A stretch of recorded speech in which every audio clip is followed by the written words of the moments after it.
1492년 콜럼버스가 인도에 대한 꿈을 가지고 서쪽으로 항해를 하여 갔습니다. 그러다 마침내 그가 그토록 기대하였던 인도를 발견했다고 그곳을 인도라고 이야기를 했습니다. 사실은 그곳은 인도가 아니라 아메리카 대륙이었습니다. 그들이 그 아메리카 대륙에 도착했을 때 이미 그 땅에는 수천 년 동안 살고 있었던 원주민이 있었습니다.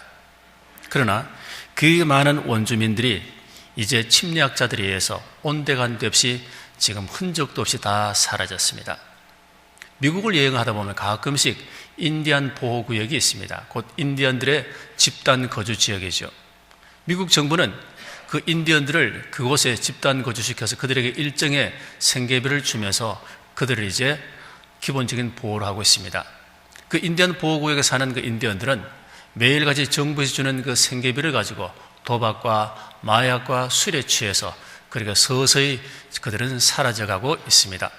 혹 그중에는 그 인디언 거주구역을 벗어나와서 사회에 나와 있는 분들도 있지만 그들도 사실은 대부분 사회 저 뒷언저리에서 고난스러운 삶을 살고 있습니다.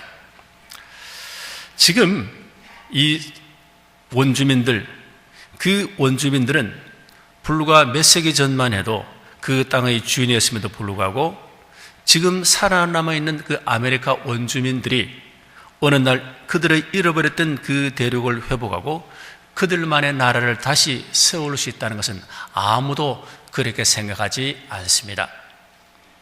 반면에 우리 이스라엘 유대인들, 그들은 주전 586년 바벨론에서 나라가 멸망을 당합니다. 그때부터 그들은 뿔뿔이 흩어져서 아프리카로 또 아시아로 혹은 유럽과 저 러시아 대륙으로 흩어져 살았습니다.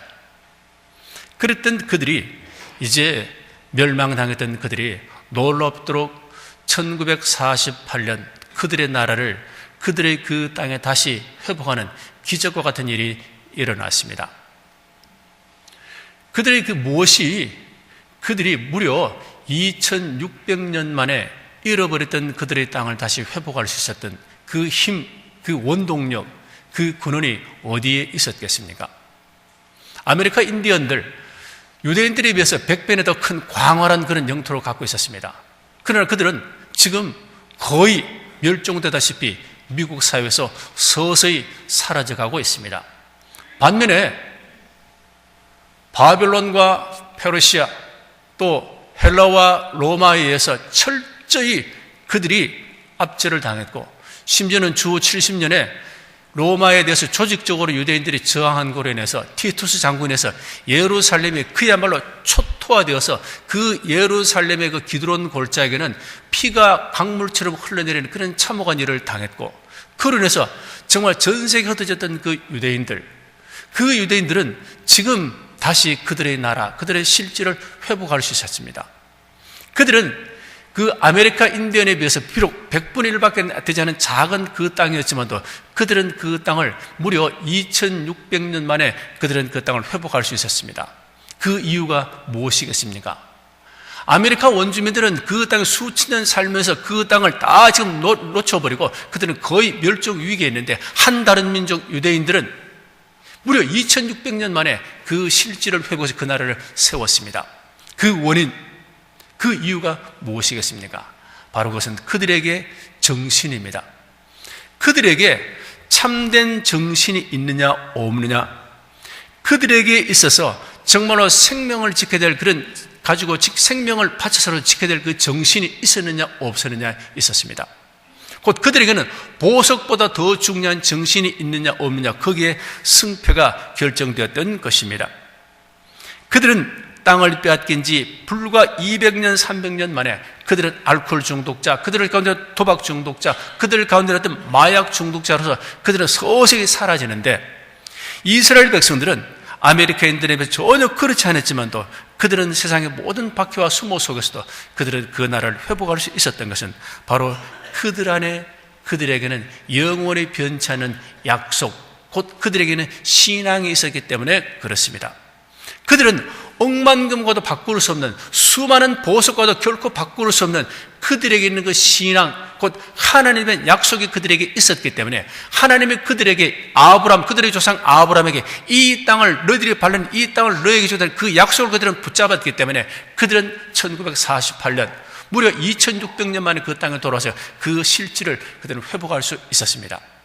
우리들에게 정말로 중요한 것은 바로 하나님에 대한 약속, 하나님이 우리에게 주신 그 약속, 신앙을 갖고 있느냐 없느냐에 따라서 이렇게 민족이 크게 차이나는 것을 보게 됩니다. 여러분들, 신앙이 무엇입니까? 하나님이 인간에게 주신 약속, 그 약속을 붙잡고 사는 것, 그게 바로 신앙입니다. 그런 의미에서 우리는 다시 한번 이 아침에 하나님이 하나님의 말씀 통해서 우리들에게 무엇을 말씀하시는지, 우리들의 신앙을 하나님의 약속 안에서 다시 한번 확인하는 시간 되기를 축복합니다. 여호수아 9장의 내용은 약속의 소중함을 모르는 이 시대에 약속의 소중함을 깨닫게 해주고 있습니다. 여리고성과 아이성의 함락 소식을 들었던 가나안의 그 남부의 여러 부족들은 이제 우리가 연합하여서 저 이스라엘과 싸우자고 하는 주전파가 한 무리가 있었는가 하면은 우리의 힘으로는 도저히 저들과 싸울 수 없다, 저들과 화해해야 된다, 주화파, 곧 기본 족속을 비롯한 주화파 한 무리, 두 무리로 나누어졌습니다. 기본은 여리고성보다도 더 훨씬 더 큰 성이었습니다. 아이성보다는 훨씬 더 큰 성이었습니다. 그럼에도 불구하고 그들은 우리들의 힘으로는 결코 이스라엘을 이길 수 없다, 그러니까 이스라엘이 여리고와 아이성과 싸웠던 그 이야기를 듣고 또 저 요단 동편에 있던 아모리 족들을 이겼던 시온 왕과 바산 왕 옥을 죽였던 그 이야기를 듣고 그들은 이스라엘과 화친하기로 작정을 합니다. 그래서 그들은 이스라엘에 찾아갈 때 그들에게 어떤 계략과 꾀를 가지고 찾아갑니다. 신명기 7장에 보면은 하나님께서 모세를 통해서 너희들이 가나안 땅을 정복하면 가나안 땅에는 그 모든 족속들을 다 멸절시키라. 만약에 너희들이 그들과 함께 생활하되 그들의 그 신들을 배워서 너희들이 그 신들을 배워서 그들과 함께 살아갈 때에 내가 진노하신 너희들도 멸망한다. 그래서 그 땅에 있는 모든 민족들을 다 멸절시키라고 하였습니다. 또 신명기 20장에 보면은 너희들이 가나안 7족은 다 멸절시키되 멀리 떨어져 있는 민족에게 대해서는 멀리 떨어진 성읍에 대한 화친을 제의하고 그들이 화친을 받아들이면 그들로부터 조공을 받고 그들이 그 화친을 받아들이지 않으면 그들을 멸절시키라고 명하였습니다. 이 이야기를 어떤 경우에서도 그들이 기본 족속에 들은지는 모르지만 그들은 이 말씀대로 그들은 먼 곳에서 온 그런 민족인 것처럼 하기 위하여서 그들이 다 낡아 헤어진 그 옷, 발가락에 숭숭숭숭 보이는 그런 헤어진 신발을 신고 딱딱하게 굳어져서 곰팡이 가득한 빵을 가져와서 여호수아에게 나타납니다. 그러면서 여호수아에게 장군이시여, 이 빵을 한번 보십시오. 우리들이 출발할 때 따끈따끈해서 연기가 폭풍 나던 이 빵에 워낙 먼 거리를 오다 보니까 이것이 지금 곰팡이가 이렇게 먹지 못할 정도로 딱딱해졌습니다. 우리들이 출발할 때는 그냥 아주 그냥 단단한 새 신발을 신고 왔는데 워낙 먼 길을 걸어왔더니 다 따라서 이제 발가락에 나올 정도로 먼 곳에서 왔습니다.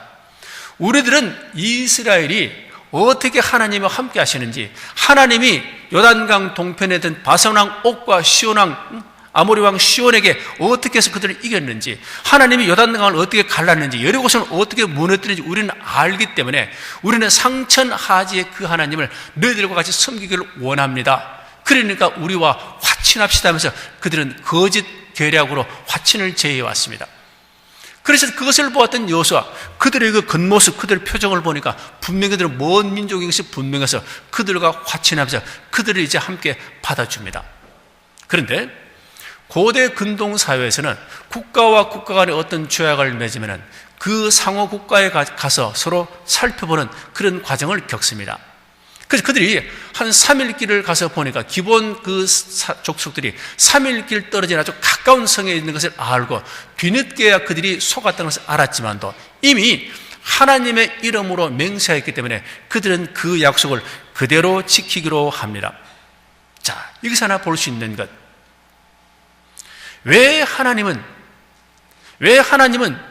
그 이스라엘 백성들의 그 화친하는 그 모습들을 하나님은 그대로 두고 보셨고, 또 왜 여호수아는 그들과 화친을 했는지, 왜 그들은 그 기브온 족속과 화친을 했는지, 여기서 우리는 여호수아의 잘못이 무엇이며 하나님은 그 여호수아의 잘못을 어떻게 그 뒤에 사용하신지를 우리는 통해서 은혜를 받고자 합니다. 우리 14절을 한번 보겠습니다. 다 같이 함께 보겠습니다. 무리가 그들의 양식을 취하고는 어떻게 할지를 여호와께 묻지 아니하고. 여기 여호수아의 잘못이 뭡니까? 여호와께 묻지 아니하고. 그죠? 이게 바로 결정적인 키워드입니다. 지난 40년 동안 그야말로 산전수전 다 겪었던 그 여호수아였지만도 기브온 거민들의 그 겉모습과 그 화려한 미사 여구에 속아서 그만 경솔하게 하나님 앞에 기도하지 않고 속아버렸던 겁니다. 여호수아는 아이성과의 전투에서도 그 정탐꾼의 그 보고만 듣고 하나님 앞에 기도하지 않았다 그들이 큰 봉변을 당했음에도 불구하고 또 한 번 그들의 그 겉모습과 그들의 가문이슬에 속아서 하나님이 기도하지 않고 큰 실수를 했던 것입니다. 외롭고 고단한 우리 이 시대에, 우리들이 살아가는 이 시대도 가문이슬, 따뜻한 말 한마디로 쉽게 넘어갑니다. 우리는 이 시대도 성도들을 끊임없이 넘어뜨리는 그 사단의 그 가문이슬, 거기를 늘 조심하고 하나님의 기도하면서 깨어 있어야 합니다. 어느 한 교회에 참 신심이 좋은 한 여집사님이 있었습니다. 참 그 남편이 천하의 난봉꾼이 되어서 얼마나 바람을 많이 피우는데, 그렇게 바람을 피울 때마다 늘 하나님 말씀을 붙잡고 그가 견디며 이겨냈습니다. 그랬던 그 남편이 일찍 죽고 난 다음에도 기도하면서 그 모든 슬픔을 끝까지 이겨냈던 여집사님이 있었습니다. 그런데 웬걸 이 여집사님에게 다가오는 한 유머람의 따뜻한 유고의 소리가 들렸는데 그는 그것을 이기지 못하고 결국은 넘어가고 말았습니다. 정말 인생의 산전수전 다 겪고 심지어는 공중전까지 경험했던 그도 온갖 큰 시험을 이겼지만 작은 시험을 이겨내지 못하고 그가 넘어갔던 것입니다. 마치 여호수아가 요단강을 건너고 여리고성을 정복하고 한 번의 실패가 있었지만도 아이성을 정복하였지만도 기본 사람들의 그 가문잇을 거짓에 속아 넘어갔던 것처럼 이 여집사님도 작은 시험에 넘어갔던 것입니다. 이게 우리들의 모습이 아닙니까? 우리들이 감당할 수 없는 어떤 큰 시험에는 우리들이 정말 기도하며 깨어서 이겨낼 수 있습니다. 그러나 전혀 생각지 않던 작은 유혹과 시험에 퍽퍽 넘어지는 우리들의 모습. 다윗이 광야를 쫓고 다닐 때 그 험난한 고비를 다 이겨냈는데 그 한 여인의 그 모습에 작은 그 유혹에 퍽 쓰러졌던 그 다윗의 모습이나 이 여집사님의 모습이나 우리들의 모습이나 너무 닮지 않았습니까? 우리는 여기서 깨달을 수 있는 의미, 교훈이 무엇입니까? 우리들은 늘 깨어서 기도해야 된다는 사실입니다. 또 하나, 하나님의 마음에 합한 그 다윗도 넘어졌습니다.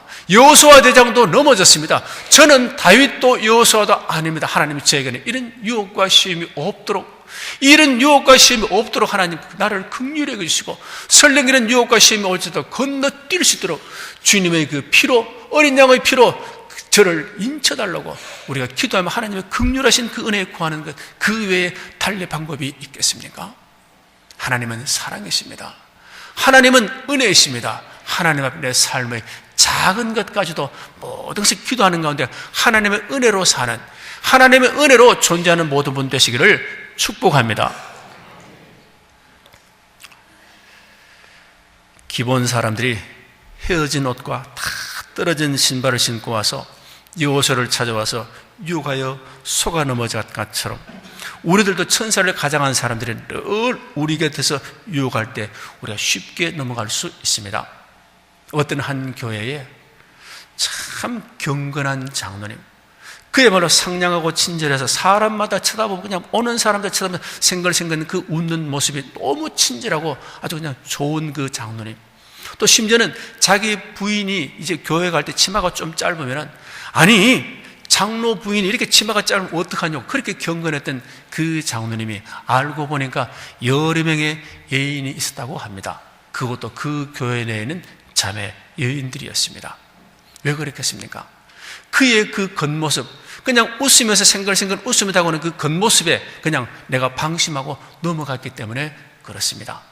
차라리 음란한 눈빛으로 유혹했더라면 이겨낼 수 있었을 텐데 그 친절과 경건을 가지게 된 그 겉모습에 넘어갔던 것이죠. 여러분들, 지금 여러분들의 인생 가운데, 여러분들의 생활 가운데에 여러분들에게 미소 지으며 다가오는 그런 기본 족속은 없습니까? 지금 여러분들을 외롭고 고단한 인생을 사는 여러분들에게 웃으면서 다가오는 그야말로 양의 모습을 한 이리가 없는지, 여러분들, 우리는 항상 깨어서 하나님의 뜻을 묻는 지혜로운 분 되시기를 축복합니다.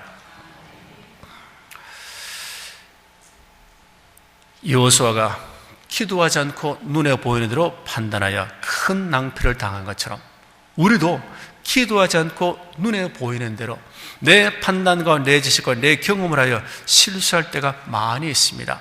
그렇기 때문에 늘 기도해야 됩니다. 왜냐하면 하나님이 보시는 눈과 나의 눈이 다르다는 겁니다. 하나님의 판단과 내 판단이 다를 수 있습니다. 기도하기 전과 기도 후에 우리는 그 결과 응답이 전혀 다른 선택을 할 때가 많이 있습니다. 그렇기 때문에 우리는 항상 어떤 중요한 일을 앞두고는 기도해야 합니다. 요즘 결혼을 앞둔 청년들과 그 부모님들은 우리 결혼할 때 상대방의 무엇을 제일 먼저 봅니까? 그의 경제력, 그의 직장, 그의 건강, 그의 외모, 그의 미모 같은 것을 봅니다. 그러나 정말 중요한 것은 그 사람의 속 사람입니다. 하나님이 그를 어떻게 보시는지, 우리가 보는 그의 그 어떤 안정성보다는 하나님이 그를 어떻게 보시고 하나님이 그를 어떻게 사용하실지, 하나님의 계획이 그분에게 있는지 없는지 그것을 보는 것이 더 중요하지 않겠습니까? 그래서 우리는 중요한 어떤 결정을 앞두고는 꼭 하나님의 뜻을 판단을 묻는 기도를 해야 됩니다. 우리들이 40일 동안 부활을 경험하는, 자기를 못 받고 이제 부활을 경험하는 40일 아침 금식 기도를 통해서 하나님의 뜻을 분별하고 난 다음에 어떤 결정하는 게 참 좋습니다. 우리가 40일 아침 금식을 할 수 없는 그런 입장이라면 21일 다니엘 정시 기도처럼 어떤 정해진 시간에 정해진 기도 제목을 갖고 기도하고 난 다음에 하나님의 응답을 듣고 판단받아서 하는 것이 좋습니다. 이것도 적어도 되지 않을 때는 3일 정도의 금식한 후에 하나님의 뜻을 물어서 판단할 때 그 길은 결코 실패가 없고 하나님이 인도해 주시는 길인 줄로 믿습니다. 우리는 범사에 눈에 보이는 대로 판단하는 자가 아니라 기도하는 후에 하나님의 뜻에 나의 모든 것을 맡기는 그런 지혜로운 분 되시기를 축복합니다. 여호수아와 이스라엘은 속아서 한 약속이지만 그들은 그 약속을 지켰습니다. 이 약속을 지켰던 신앙적인 의미가 무엇이겠습니까? 그들이 여호와의 하나님 앞에 판단을 묻지 않고 했던 것은 분명히 잘못입니다. 그래서 그들은 실수를 했습니다. 실수를 했는데 중요한 것은 뭡니까? 그들이 속아서 한 약속을 그들이 지켰다는 사실이 참 중요합니다. 왜 그렇겠습니까? 그들을 하나님을 알지 못하고 하나님을 기도하지 않던 큰 실수였지만도 그들이 하나님의 이름으로 맹세했기 때문에 하나님의 이름으로 맹세했다는 그것 하나로 하나님의 이름을 성우를 더럽히지 않기 위해서 그들이 속아서 한 약속을 지켰다는 그 사실은 하나님의 영광의 측면에서 보면 아주 잘했다는 것입니다. 때로는 우리들도 속아서 어떤 약속을 할 때가 있습니다.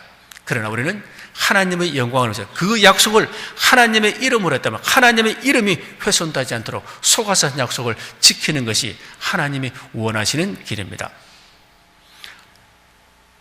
이로부터 400년이 지난 후에 사울 왕 시대에 사울 왕은 이 약속을 어겨버리고 기브온 사람들을 무참하게 학살한 적이 있습니다. 그런데 그 일로 인해서 다윗 왕 시대에 3년 동안 그 땅에 큰 기근이 왔습니다. 다윗이 하나님께 기도했습니다. 하나님, 왜 이 땅에 기근이 왔습니까? 그때 하나님이 다윗이 주셨던 응답이 바로 그거였습니다. 바로 내가 여호수아와 기브온 사이에 이 언약을 주었는데 사울이 그 언약을 어겼음으로 해서 이 땅에 기근이 왔다는 이야기를 듣고 다윗이 하나님 어떻게 하면 좋겠습니까? 기브온 사람들에게 어떻게 하면 좋겠습니까? 기브온 사람들이 그럽니다. 그러면은 사울의 그 후손 가운데 7명을 우리들에게 주면은 우리들이 그를 이래 처리하여서 우리들의 원과 화를 풀겠노라고. 그래서 다윗이 사울의 후손 가운데 7명을 내어줬을 때 기브온 사람들이 그 7명을 처치하고 난 다음에 그 땅에 기근이 그쳤다는 이야기가 있습니다. 바로 이것 사무엘 21장에 나온 이 이야기가 무엇을 말합니까? 속아서 한 약속도 꼭 지켜야 되고, 하나님은 어떤 약속에도 신실하신 약속을 지키시는 하나님이라는 사실을 우리는 분명히 알아야 합니다. 우리 27절의 말씀을 한번 볼까요? 다 같이 한번 보겠습니다. 그날에 여호수아가 그들로 여호와의 택하신 곳에서 회중을 위하여 여호와의 단을 위하여 나무 패며 물 깃는 자를 삼았더니 오늘까지 이르니라. 자, 그때 여호수아가 속아서 약속을 하고 난 다음에 그들에게 여호와의 택하신 곳, 곧 성막에서 너희들이 이제는 너희 부족들은 일평생 이 성막에서 나무 패고 물 깃는 그 일을 하면서 우리들의 종생활하라고 그들에게 종의 언약을 맺었습니다. 자, 그런데 여기 보면 오늘까지 이르니라, 이 말이 무엇을 의미하겠습니까? 오늘까지가 정확하게 언제인지는 모르지만도 그들이 처음에는 이방인 속여서 그 유대 사회에, 이스라엘 사회에 들어왔다 할지라도 그들이 매일같이 성막에서 나무 패고 물 깃는 일을 하면서 예배 드리는, 제사 드리는 그 모습을 보면서 그들이 조금씩 바뀌어가서 그들도 경건한 이스라엘 민족으로 정신적으로, 영적으로, 정상적으로 편입되었기 때문에 오늘까지도 그들이 여기 이르렀다는 것입니다. 그들의 그 신앙이 나중에 어떻게 변화되느냐면요, 솔로몬이 왕으로 즉위하는 그 엄숙한 성관에 바로 그들은 바로 그 기본성에서 그가 번제의 제사를 드렸습니다. 또 솔로몬이 1000번제를 드리고 난 다음에 하나님으로부터 지혜를 받았던 성이 바로 그들의 성이었던 기본성이었습니다. 뿐만 아니라 그 성은 나중에 솔로몬에 의해서 예루살렘의 성전이 세워질 때까지 근 450년 동안 그 기본은 바로 이스라엘의 종교 중심지가 되었고 하나님을 예배하는 장소로 그 기본성이 하나님 앞에 사용되었던 겁니다. 하나님은 속아서 한 약속을 지켰던 그 이스라엘에 대해서 하나님은 바로 그 기본을 종교의 중심지로 생각하면서 이스라엘 백성들의 신앙을 거기서 만들고자 하는 하나님의 계획이 있었던 것을 알 수가 있습니다. 뿐만 아닙니다. 이 기본 사람들은 나중에 르드님이라고 불려졌는데요, 나중에 포로 귀환기에 쓰여졌던 그 에스라서나 느헤미야서에 보면 르드님의 이야기가 나오는데, 그때 포로로 잡혀갔던 사람들 가운데에 왕비가 되었던 에스더, 또 총리 대신 기억했던 모르드게 같은 사람들은 돌아오지 않았지만도 이 르드님 사람들은 무려 500명이나 돌아와서 이스라엘 땅에 와서도 열심히 성실하게 하나님의 성전을 섬겼다는 기록을 남기고 있습니다. 결국은 이것은 무엇을 말합니까? 비록 그들은 멸절될 수밖에 없던 민족 기본이었지만도 그들은 하나님의 약속을 알고 하나님이 하시는 일을 하고 하나님 편에 진심으로 넘어왔을 때, 또 제사 드리는 그 섬기는 일을 하나님을 신실하게 영과 진리로 예배드리자 하나님은 그들을 이제 귀한 하나님의 영적인 족보에 사용해 주셨다는 겁니다. 또 어떻습니까? 우리 라합, 여리고성의 기생했던 라합, 결코 하나님의 족보에 들어올 수 없던 그 천한 여인이었지만 그가 하나님이 하신 일을 하고 주의 종 그 두 정탐꾼을 선대했기 때문에 죽을 수밖에 없었던 그 라합은 하나님의 족보에 들어왔고, 멸절될 수밖에 없었던 기본 족속들이 그 하나님의 대열에 들어올 수 있었습니다. 이것은 우리들에게 무엇을 의미합니까? 육적인 이스라엘이 참 이스라엘이라 영적인 이스라엘이 참 이스라엘이라는 것을 우리들에게 이야기해 주고 있습니다. 우리는 흔히들 내가 어떤 장로다, 내가 집사다, 권사라는 그 이름만 갖고 있어 내가 복을 받는다고 생각하는데 사실은 아닙니다. 왜냐하면 교회 밖의 사람들이 교회를 힘들게 하는 것보다는 교회 안의 사람들이 교회를 또 힘들게 하는 경우가 많습니다. 육적인 신자가 신자가 아니라 영적인 신자가 참 신자라는 사실, 우리들 어떤 사람이 복을 받느냐, 어떤 지위와 신분이 우리들에게 무엇을 보장하는 것이 아니라 내가 영과 진리로 예배드리고 하나님이 하셨던 일이 무엇인지 알고 하나님이 원하시는 삶을 사는 그 자가 바로 하나님의 사람이 된다는 사실을 우리는 이 일들을 통해서 꼭 깨달아야 합니다. 속아서 한 약속이라도 성실하게 지키는 이스라엘의 모습을 보면서 너무나 쉽게 약속을 어기는 우리들의 모습을 다시 한번 생각해 봅니다. 언약을 소중히 여기시는 하나님은 인간과 맺은 언약을 통해서 이 땅을 다스립니다. 이스라엘은 속아서 한 약속이지만 그들은 그 약속을 지켰습니다. 이를 통해서 하나님은 솔로몬 시대까지 기본 사람들과 기본성을 귀하게 사용하셨습니다. 우리는 때로는 내게 해로울지라도, 내게 손해가 온다 할지라도 내가 했던 그 약속에는 우리들이 신실해야 됩니다. 약속이란 그 원어는 자르다, 쪼갠다는 뜻이 있습니다. 이것은 뭡니까? 너와 내가 서로 이 약속 계약을 위반하면 죽을 각오를 하고 이 약속을 한다는 그런 의미가 거기에 담겨 있습니다. 여러분들은 어떤 약속을 할 때 그 약속에 대해 정말로 이 베리트, 쪼갠다, 자르다는 그런 마음으로 어떤 약속을 하고 있습니까? 우리는 하나님 앞에 너무 쉽게 하나님 이름으로 우리를 서원하고 약속하고 있지 않습니까? 이제는 정말로 기도하면서 하나님의 그 신실하심, 언약에 신실하신 그 하나님의 수준에 맞춰서 우리들도 하나님 앞에 드리는, 또 사람과는 그 언약과 약속에 신실한 모든 분 되기를 축복합니다. 패역한 이 시대에, 또 고달픈 우리 시대에 정말로 우리 인생에, 우리 가슴 속에 시원한 청량제와 같은, 사이다와 같은 역할을 하신 한 어른을 여러분들에게 소개해 드리겠습니다. 1995년 12월 25일 성탄절날 돌아가셨던 우리 고 장기려 선생님. 이 장기려 박사 1908년 평안북도 용천에서 태어나셨습니다. 아주 신앙이 좋은, 믿음이 좋은 집안에 태어나서 정말 신앙과 믿음으로 자랐습니다. 그때 이분이 송도 고보 3학년 때 나는 일평생 가난하고 소외된 자와 살겠다고 작정하고 이제 경성의전에 입학을 합니다. 신실하게 공부했습니다. 졸업할 때 수석으로 졸업했습니다. 그 신실한 그 장기려 학생을 보고 그 당시 한국의학계 태두라고 할 수 있었던 우리 백인재 선생, 요즘 말하면 백병원 인재의과대학을 갖고 세웠던 그 백인재 선생이 그를 자기의 조수 겸 제자로 받아들여서 그를 열심히 하드 트레이닝을 시켰습니다. 그리고 난 다음에 이제 이 장기려 선생은, 장기려 박사를 이제 대전 도립병원의 원장으로 가도록 추천해 주었습니다. 그런데 이분은 그 대전 도립병원 그 원장이라고 하는 그에게 주어진 그 성공과 출세의 자리를 그는 버리고 하나님 했던 그 약속, 그가 경성의전에 입학할 때 하나님 앞에 약속했던 그대로, 하나님, 나는 이 의술을 통해서 평생 가난하고 소외되고 병든 자와 살겠다는 그 약속을 지키기 위해서 평양에 있는 우리 기월병원이라는 기독교 병원에 가서 그 가난한 자기의 서원대로 살아갔습니다.